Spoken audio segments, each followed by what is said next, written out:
very good morning or evening, wherever you may be. I'm Christopher Ludwig, Editor-in-Chief here at Automotive Logistics and Ultima Media, and it's my pleasure to welcome you to Automotive Logistics and Supply Chain Live, and indeed a warm welcome back to the many of you who joined us yesterday for a really successful first day of the event. We're really thrilled that so many of you were able to join, participate, and interact with us, and we're looking forward to 2 more days packed with content.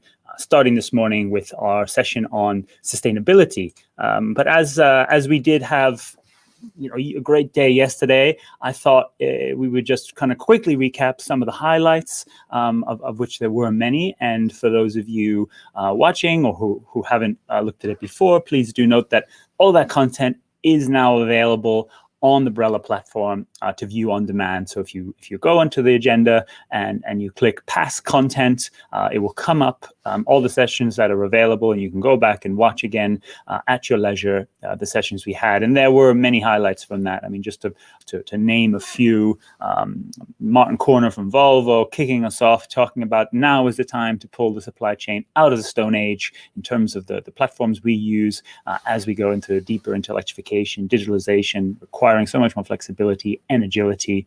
We learned a lot more about the transformative power, so to speak, of the battery and the impact that the battery supply chain, electric vehicle supply chain is having on supply chain networks and can have on logistics and packaging and many of our processes. Again, hearing from various car makers deep into that phase and what it's doing, and indeed a lot of data which came out as well.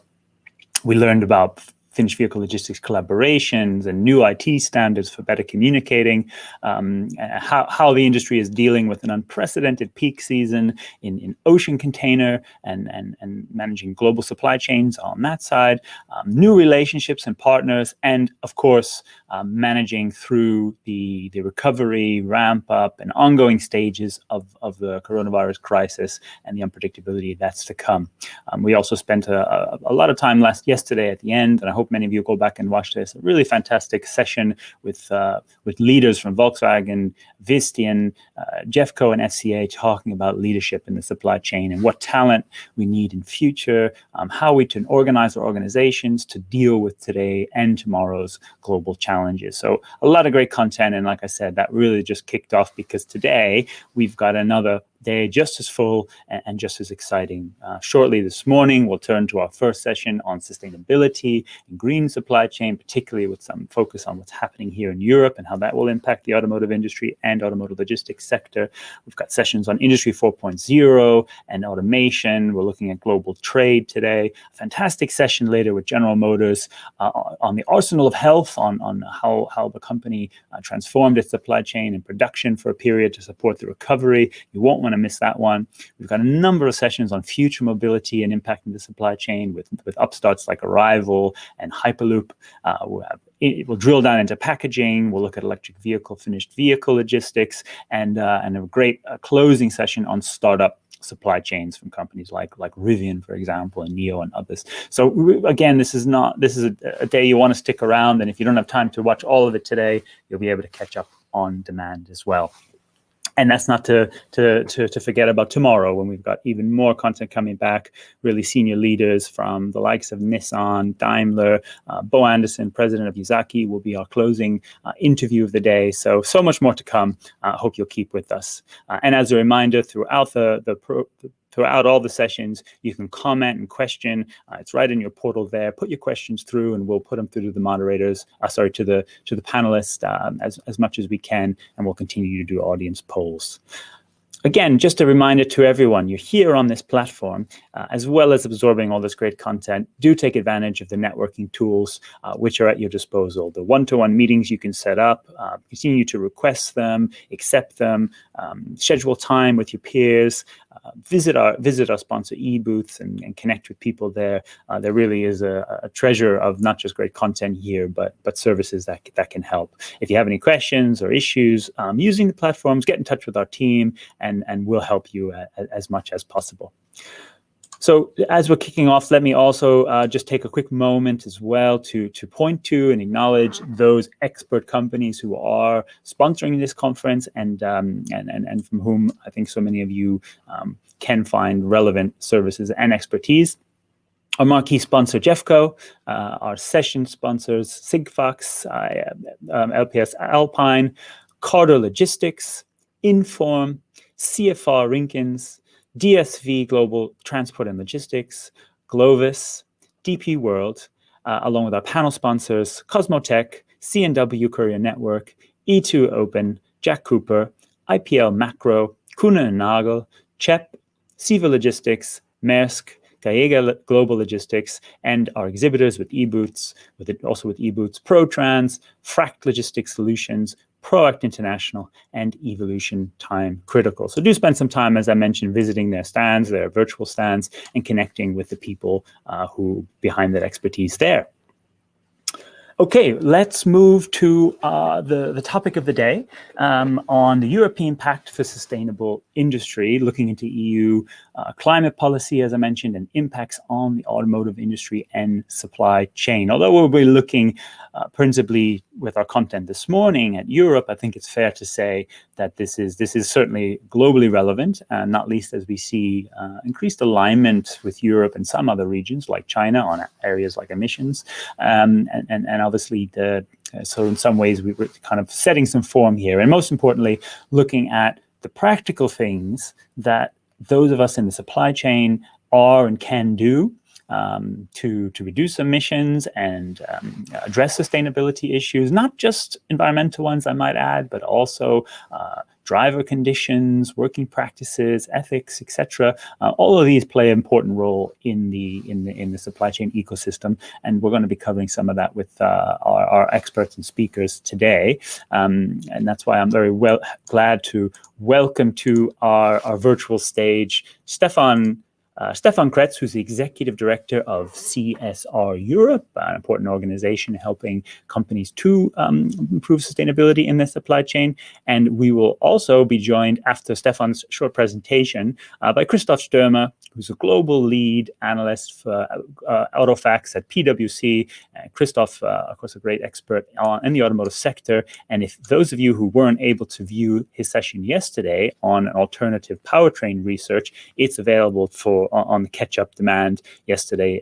We'll pick up on a few points there, but a really fascinating look at what's happening in the powertrain side for Europe and impacts on global vehicle portfolio. So very warm welcome, Stefan and Christoph. Excellent to have you here. We'll have our panel discussion after, but for now, I'm going to hand it over to Stefan to take us through the European Pact for Sustainability. Thank you very much, Christopher, and I will share my screen. I hope that works. If you could confirm, then I shoot off. Is it okay? All there. You're good to go. Very good. So thank you very much, and thank you for having me among you. It's actually a very good moment, and I don't know if it was deliberate, that timing, that it falls together with the State of the Union that President von der Leyen will be starting in 30 minutes about actually the Green Deal and the climate targets and the sustainability targets of the European Commission. So that is a very good timing. Also because you heard this morning probably on the news that 150 CEOs have expressed that they say they would endorse those climate targets. And what I wanted to talk about, this European Pact for Sustainability Industry, is actually about how you go from intention to action and to drive the impact that is needed to all those laudable directions. So it's not about the intention, but it's more about the action that I would like to talk with you about. Climate was, of course, on the agenda since a long time. The new Commission made it a cornerstone of its strategy and of its approach with the Green Deal. Of course, then came COVID, and it exposed even more directly the risks that are related to, and the risks and the weaknesses, if I may say, of our current economic models and the way to move on that. So the urgency only became larger worldwide. The Commission adapted to that at a, let me say, and that is an important detail that will come back later as well, at the Commission level and at the European level, emphasized, and I think Ms. von der Leyen will speak about that today, stays very firm on its direction. They called it now New Direction EU, because they want to include, of course, the recovery element, the resilience element, but the Green Deal element stays a very important part of the Commission's direction, and you see some of the elements, and of course a number of them will directly influence our sector, but there is emissions, of course, and carbon pricing. There is also the investment agenda, which is very important, the sustainable finance and the EU taxonomy. There is the investment agenda also towards digitalization and industry, etc. So it's an important time that the Commission is taking, and an important direction that is coming. Already earlier this year, they announced their industrial plan in line with the Green Deal, and you see the three main priority areas: green transition, global competitiveness, but mainly through global standards and trying to have standards that are developed inside Europe, accepted globally, which will be a challenge in its own right, and the digital transformation. Some elements of that industrial strategy, I'm not going to go too much in detail of that, is circularity, investment in skills, investment and support for companies making the transition, or for industries making the transition towards climate neutrality. So it's an ambitious agenda that the Commission is setting out. What we see after a number of months within the Commission and getting ready, we notice a little bit a risk of a silo approach and isolated, a kind of firework of measures, and maybe losing a little bit the comprehensive and the interlinked approach to that. But then where sits industry in all that? Well, you saw yesterday the 150 CEOs endorsing the Green Deal and expressing support to what the Commission is trying to do. Last year already at CSR Europe, we gathered 380 CEOs saying more or less similar things. It's about a call to action that they did towards the Commission, where they said we need to work together in a systematic way on building that sustainable Europe, and that was even pre-COVID times. But you see also, for example, on the Business Europe website, I think last week, was this the German, the Italian, and the French employers association saying, yes, it's about solidarity, sustainability, digitalization. So the language and the direction is set. We agree on it. Of course, what the ambitions are shared at a very high level. What does that mean at a very practical level? What does that mean for the interlinkage between the different measures? And what does that mean towards action? How can we match the shared ambitions with effective action? And that is exactly a point that CSR Europe, we are a sustainability network that is focusing very much on practical action on the ground, on making the step-by-step improvements possible in the direction that is needed.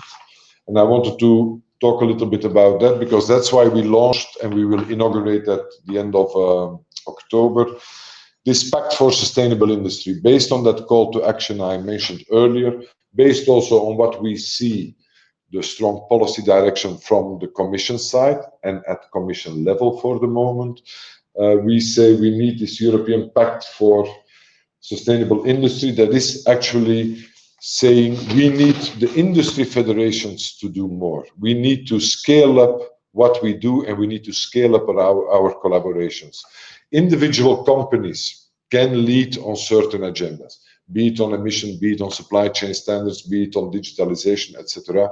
But the challenges are too big, and the systemic change needed too large for even large individual, coming myself from the automotive sector, even large individual companies have limits in what they can change. So there we say we need to focus more on the industry federations, and that's why we have put that targets, that also the industry federations have mature sustainability targets in their work.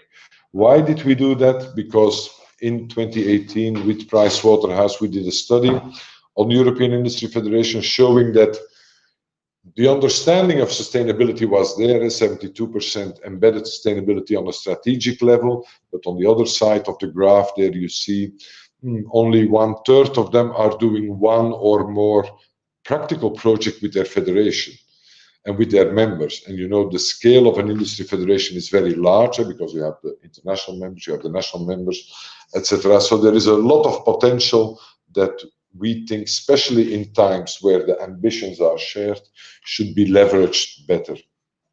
So our ambition there is get this sustainability agenda now out of those small circles like we are, for example, or the World Business Council, etc. Let's get it out of those small circles, make it mainstream, promote more collaborative efforts by companies on key sustainability items, but also company leadership is not only about their own transformation and their own direction, be it on net zero emissions, be it on supply chain, be it on the products and services they provide, but it's also about how do they lead their industry federations? How do they engage their sector to incubate, and what is said on the slide, more sustainable and scalable solutions? So for that pact, it has kind of three targets. The first one is the one I already mentioned. Industry federations should have a sustainability roadmap but that should not be too difficult, in line with the Sustainable Future for Europe and the Green Deal. We want to increase the number of companies engaging in sectoral and cross-sectoral collaborations. And also policymakers should understand that there is more than regulation out there, that collaborative actions of companies, of sectors, are supporting this systemic change, and should incentivize that, organize it, be it a platform. And there are in our sector a number of interesting examples, be it on the Raw Materials Alliance, Hydrogen Council, etc. So there is some work already being done, but if we want to have these ambitious targets and share them, we need to work on that. And that is part of the leadership model that we have as an organization. It's about, of course, what can each individual company do? That's the foundation. But it's about that collaboration and systemic change through advocacy that we need to scale up and drive the impact. And not to keep that theoretical or aspirational, this type of work is happening.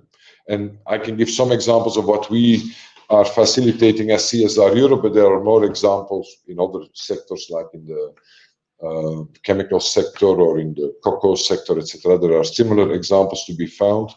The example I wanted to give first is Drive Sustainability. So it's a group of OEMs, and you see them on the right-hand side of that slide, working together on supply chain sustainability. And it started as a kind of traditional supply chain compliance initiative.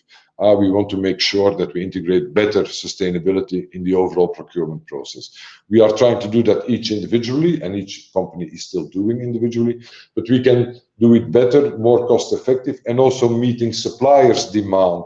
Instead of getting all these requests from individual companies, there is one now more unified message to suppliers and approach to suppliers on this sustainability agenda. So we are acting as a kind of promoter for standardization, but also working more together. That is to drive sustainability in the automotive supply chain. That was the purpose when it was created more than 5 years ago, basically. Now, and I mentioned already some of the starting work that has been done. It's about setting a common message and a common set of guiding principles instead of all the individual ones, engaging with suppliers through supplier site assessments, through supplier trainings, also working on risk assessments in raw materials, etc. So there is a number of detailed work that also can be found on the website of Drive Sustainability. But an important change came last year, and that is also linked to the way we engage with stakeholders from within Drive Sustainability. We made a new strategy saying what are those companies, what is more to be done than collaborating to enhance supplier sustainability. And there you see that the OEMs agreed on working on 4 priority areas next to the first green one there, and that is on working on sustainable raw materials, especially battery, but not exclusive battery materials, workforce well-being, carbon neutrality, also throughout the supply chain, and circular value chains. So these are the new action areas where Drive Sustainability, and you see they are more or less similar topics as the ones mentioned earlier related to the Green Deal, carbon neutrality, circularity, etc. How can we move on that by working together better than moving along on that agenda? That is what Drive is doing. Another example that then comes closer to the logistics area is, of course, there are a number of issues, and there are still a number of issues related to logistics, especially the position of and the social conditions of truck drivers, but also a number of other challenges that you see on the right-hand side: skills gap and lack of truck drivers, the competition, price dumping, working conditions.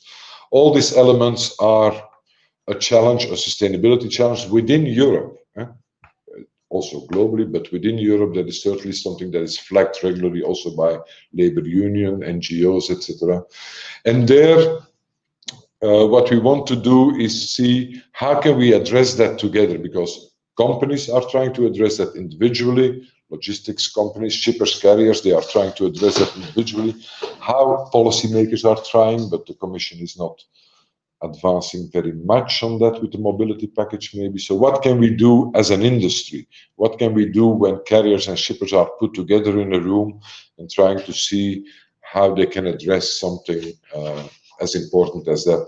It came out of Drive Sustainability, but then is now being incubated with a smaller group of companies, shippers and carriers. You see some of the logos there, where we want to set up a leadership platform, basically, or we have set up a leadership platform. It's moving now, and the work they want to do I show in the last slide that I wanted to share with you. So what they are doing for the moment is benchmarking, seeing what kind of standards, what kind of common standards we can make based on what we have, based on what is expectation as well. How can we then follow through on those standards? But how, and that's the last but not least important one, how can we then build capacity in it? How can we improve the situation? Of course, there is a situation in the logistics companies, there is in the work that can be done within the plant sites and the warehouse sites, on driver facilities, etc. So it's kind of finding a common way of dealing with that. The leaders of that group now that I showed earlier, they have started working. Of course, it's also still open for other companies to join that important work.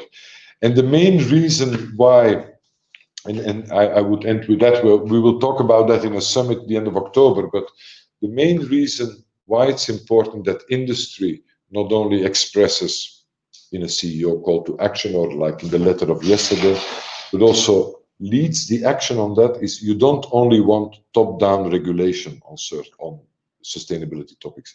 You want to have bottom-up race to the top on sustainability by engaging together to deal with the issues and then work together with policymakers. And that's the real sense, I think, of the Pact for Sustainable Industry. And thank you for your attention on that.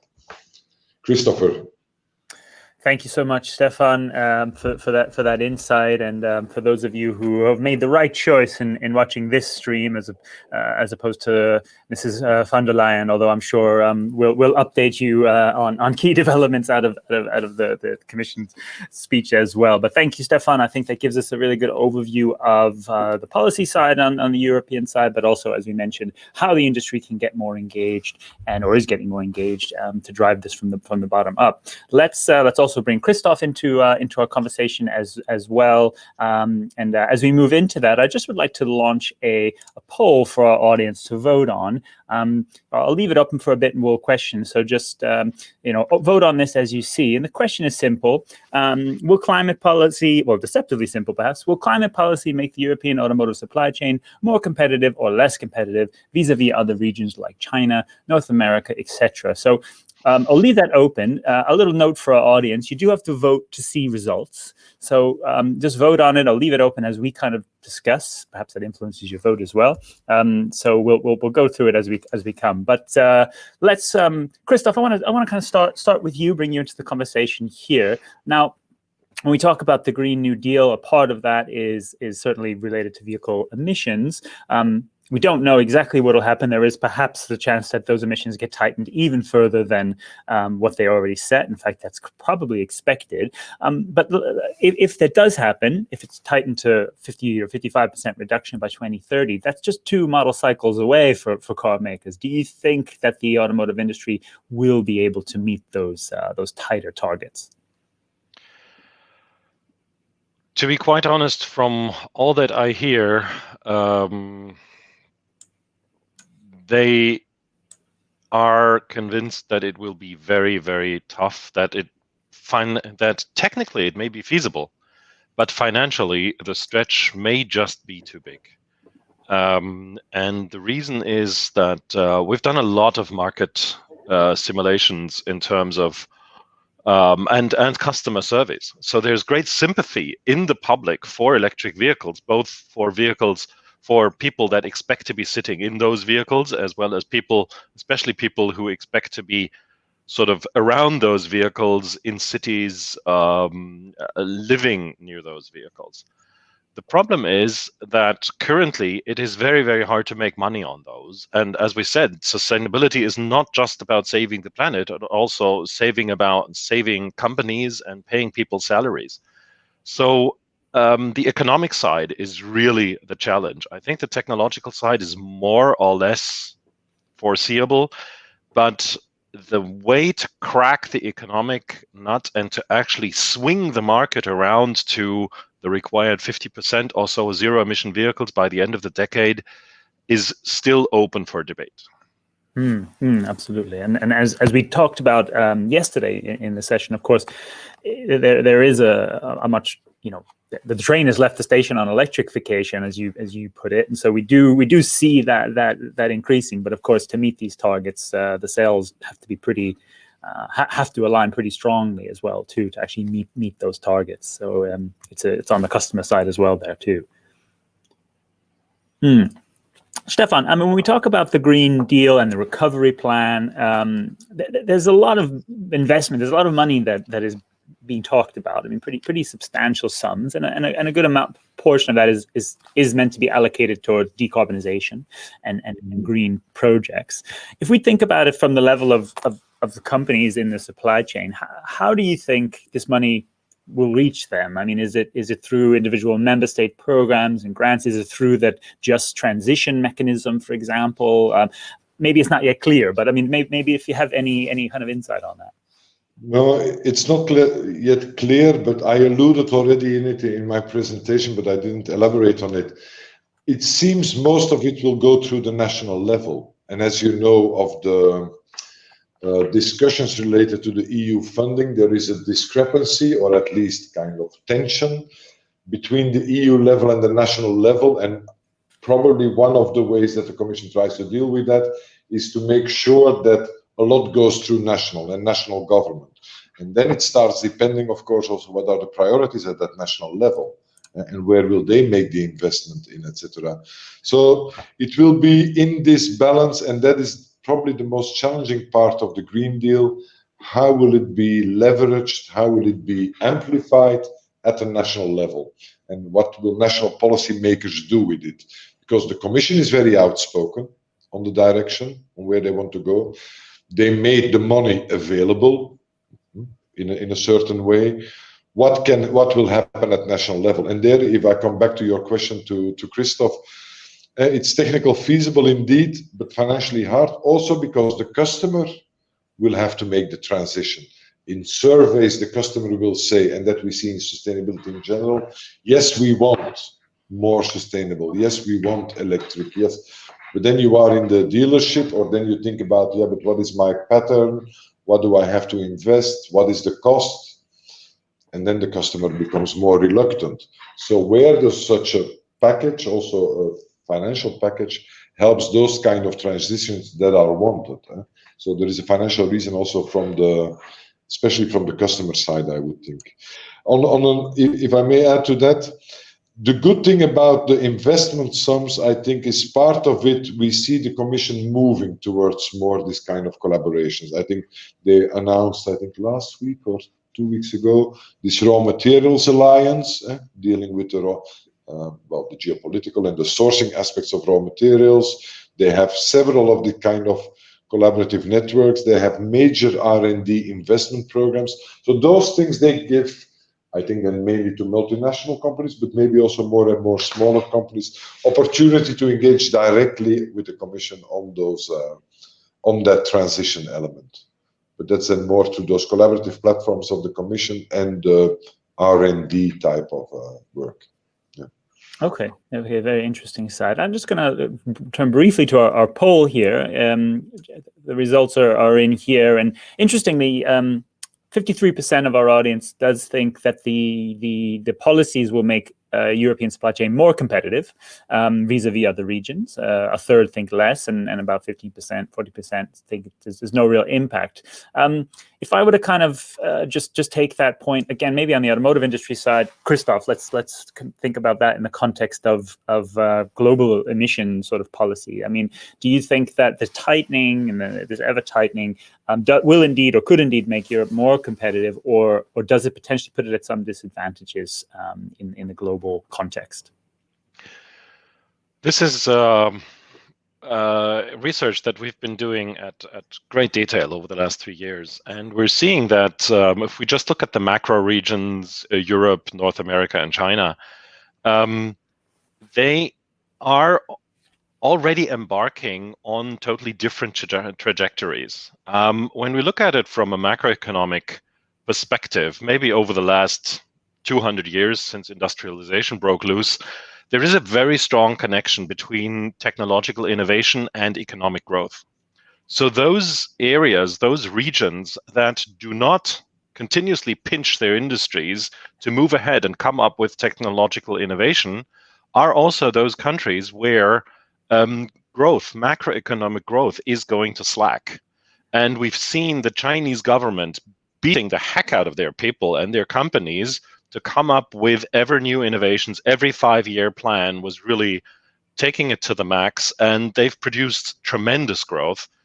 We're seeing some of that in European policies. There was a bit of a relapse, let's say, over the last 20 years when things went so well.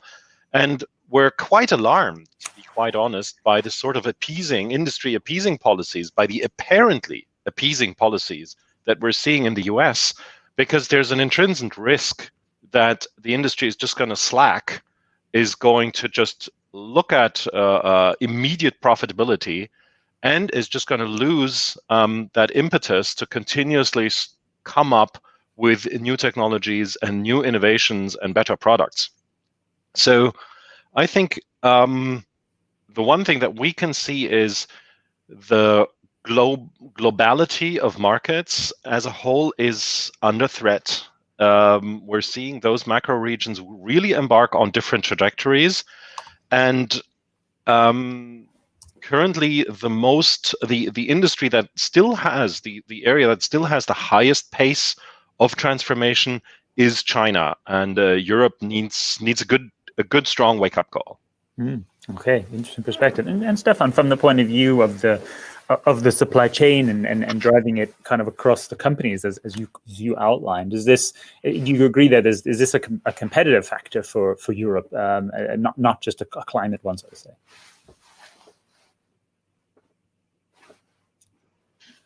It's indeed a competitive element, and where the innovation will be driven alongside a sustainability agenda, and that's the direction that they also take in China. I guess for the moment, maybe a little bit less in the US in a certain way, but I think underneath, well, outside of Washington, there are other evolutions going on.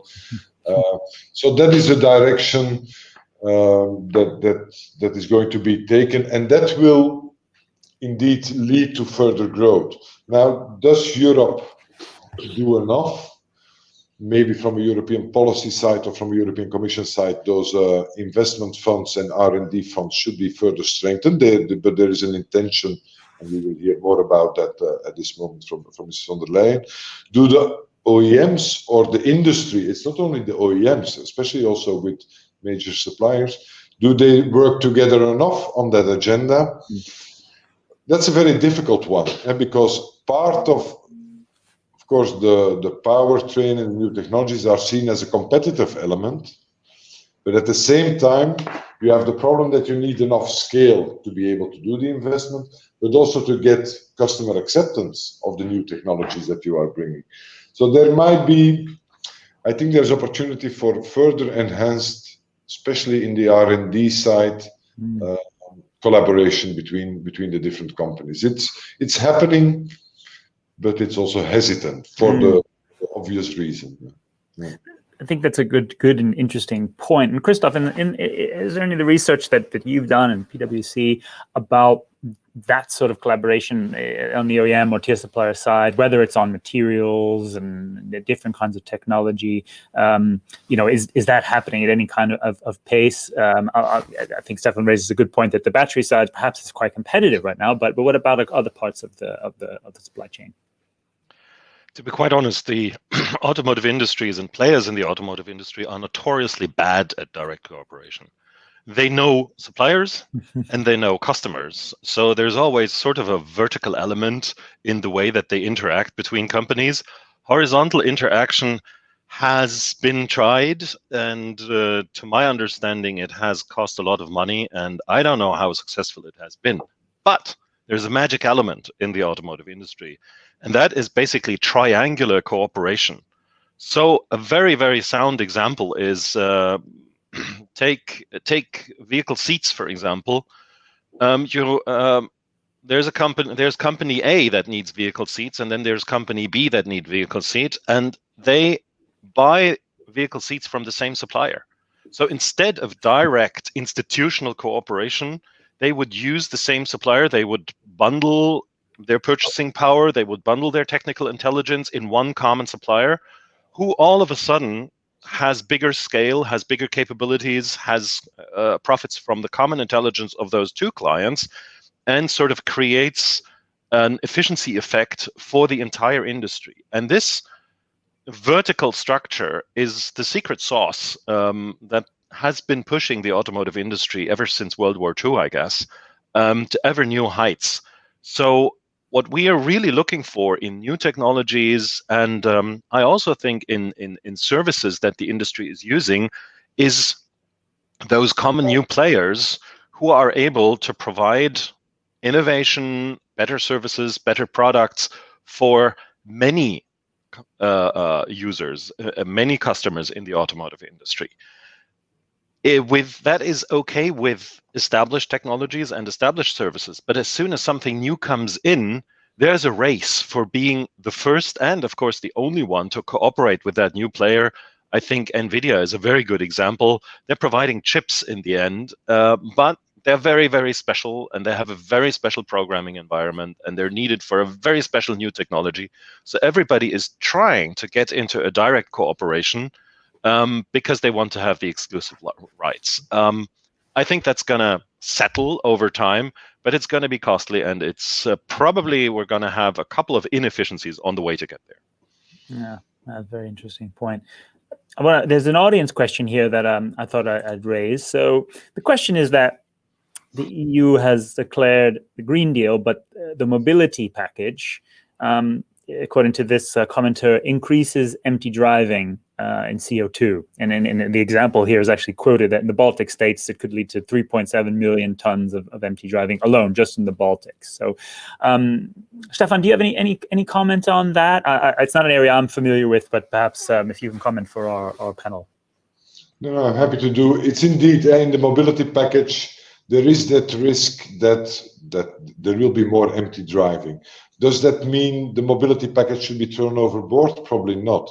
What it means is, how do you set up the interaction around that mobility package? How do you get it organized?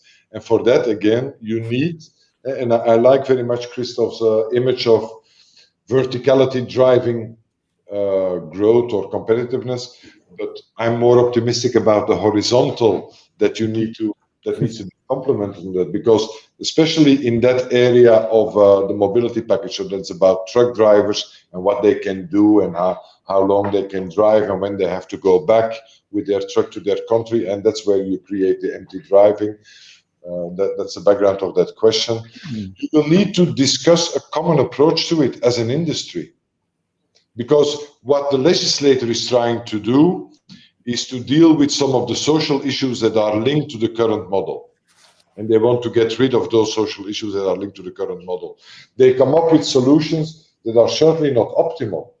So again, how can you as an industry, shippers and carriers, and that topic was discussed already a lot in this collaborative platform, how can you make sure that you avoid those inefficiencies that are created by that type of approaches?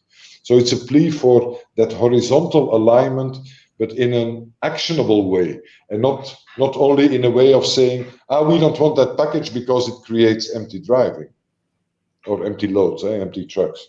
So it's that kind of dynamic that as an industry, and I think the car industry tries to collaborate horizontally in certain areas, and the logistics sector as well, but maybe not enough, because it's costly to start, it's costly to build up the level of trust, but there should also be an understanding of some areas we should not compete on.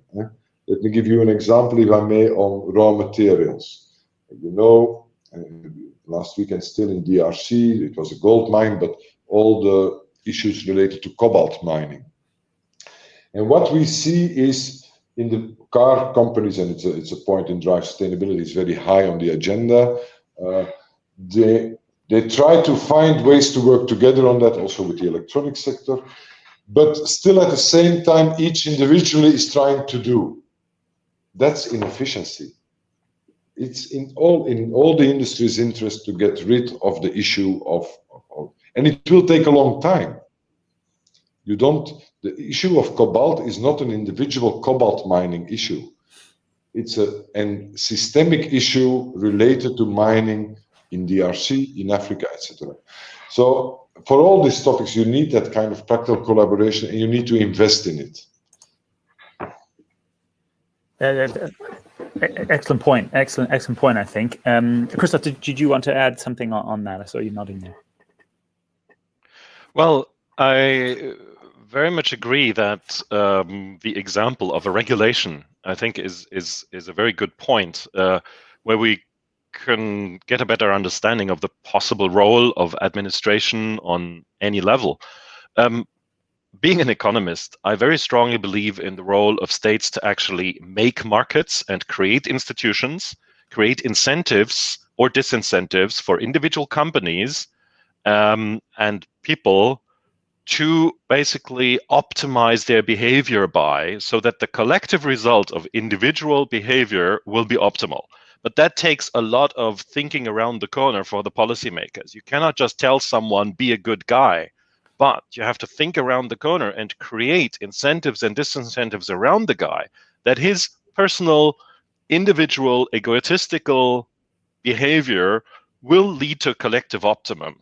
And these kind of policies are, of course, they're difficult, they're intellectually very challenging, and they require a lot of, let's say, coordination on the government level, on the regulation level, and ultimately they require a lot of just direct spending of money, putting money into infrastructure, like actually digging up the ground and creating good, comfortable car parks for truck drivers. And it's the EU who needs to do the digging, not some country, not some private entity. Infrastructure is government business. And I think we've been forgetting about that just a little bit. And the state has been fiddling around with small details deep down in the operational level, where maybe they're not so good at creating efficiencies, but this kind of overall framework and actually putting money into the overall framework is something we really need. And I don't want to mention telecoms here, but if we were looking for a decade, if we're looking for a very big failure of governments over the last decade, it is certainly the establishment of wireless networks over the last decade. So interesting. So in a way, for the EU and the governments to be less down into the detail of what it comes to doing, and actually not to forget about really providing the infrastructure and platforms, and a very pertinent warning there about where we could end up if the right investments and collaborations aren't made now.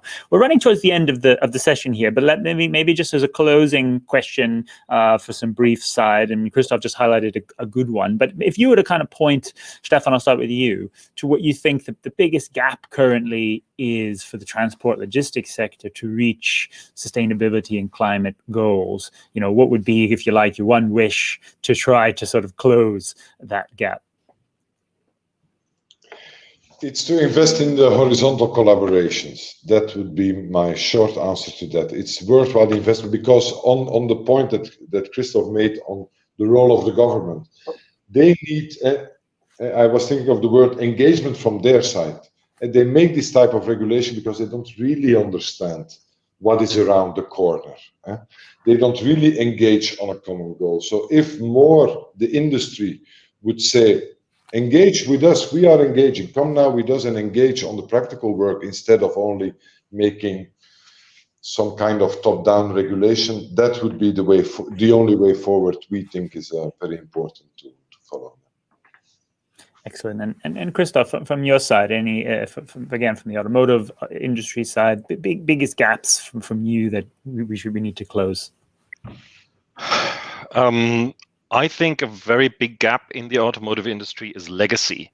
The pace of change and the amount of money and assets that are just dug down and that are very hard to transform, also through inflexible regulations, are a big impediment. A decade is a very short time when we look at write-off periods of assets that are anywhere between 25 and 30 years.